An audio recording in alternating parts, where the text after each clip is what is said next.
जय श्री कृष्णा दोस्तों। आज हम गणेश चतुर्थी व्रत कथा सुनेंगे। एक बार भगवान शंकर और माता पार्वती नर्मदा नदी के निकट बैठे थे। वहाँ देवी पार्वती ने भगवान भोलेनाथ से समय व्यतीत करने के लिए चौपड़ खेलने को कहा। भगवान शंकर चौपड़ खेलने के लिए तैयार तो हो गए, परंतु इस खेल में हार जीत का फैसला कौन करेगा, इसका प्रश्न उठा। इसके जवाब में भगवान भोलेनाथ ने कुछ दिन के एकत्रित कर उसका पुतला बनाया।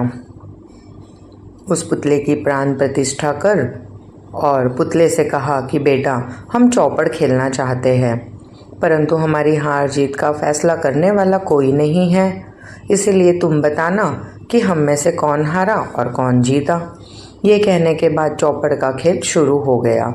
खेल 3 बार खेला गया और संयोग से तीनों बार पार्वती जी जीत गई।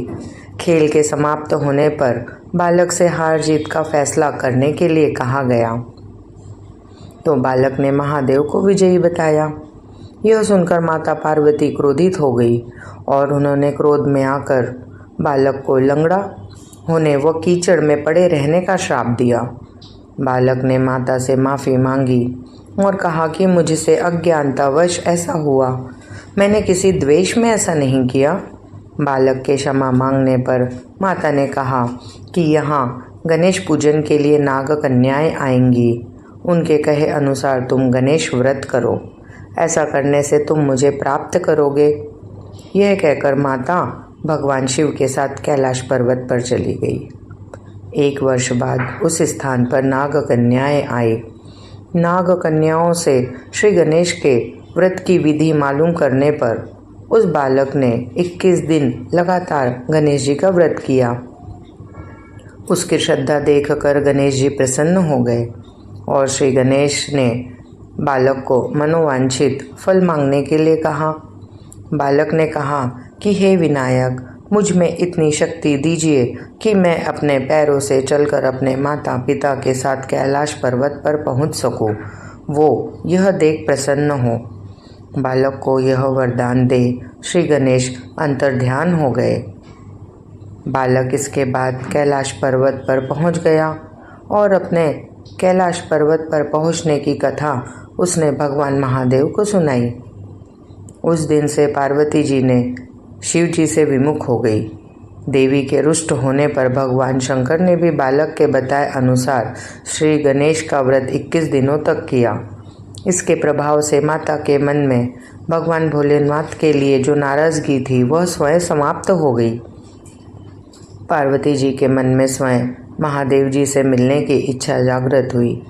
वे शीघ्र ही कैलाश पर्वत पर आ पहुंची।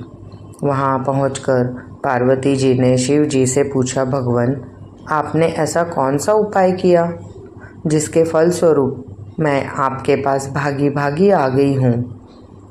शिव जी ने गणेश व्रत का इतिहास उनसे कह दिया। यह व्रत विधि भगवान शंकर ने माता पार्वती को बताई। यह सुन माता पार्वती के मन में भी अपने पुत्र कार्तिकेय से मिलने की इच्छा जागृत हुई।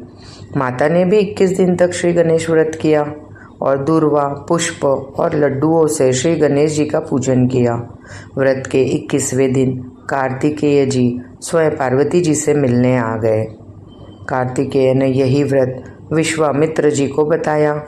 विश्वामित्र जी ने व्रत करके गणेश जी से जन्म से मुक्त होकर ब्रह्म ऋषि होने का वर मांगा। गणेश जी ने उनकी मनोकामना पूर्ण की। इस प्रकार श्री गणेश चतुर्थी व्रत को मनोकामना व्रत भी कहा जाता है। इस व्रत को करने से वो सबकी मनोकामना पूर्ण करते हैं। इस तरह पूजन करने से भगवान श्री गणेश अति प्रसन्न होते हैं और अपने भक्तों की हर मुराद पूरी करते हैं। जय श्री गणेश, जय श्री कृष्णा दोस्तों।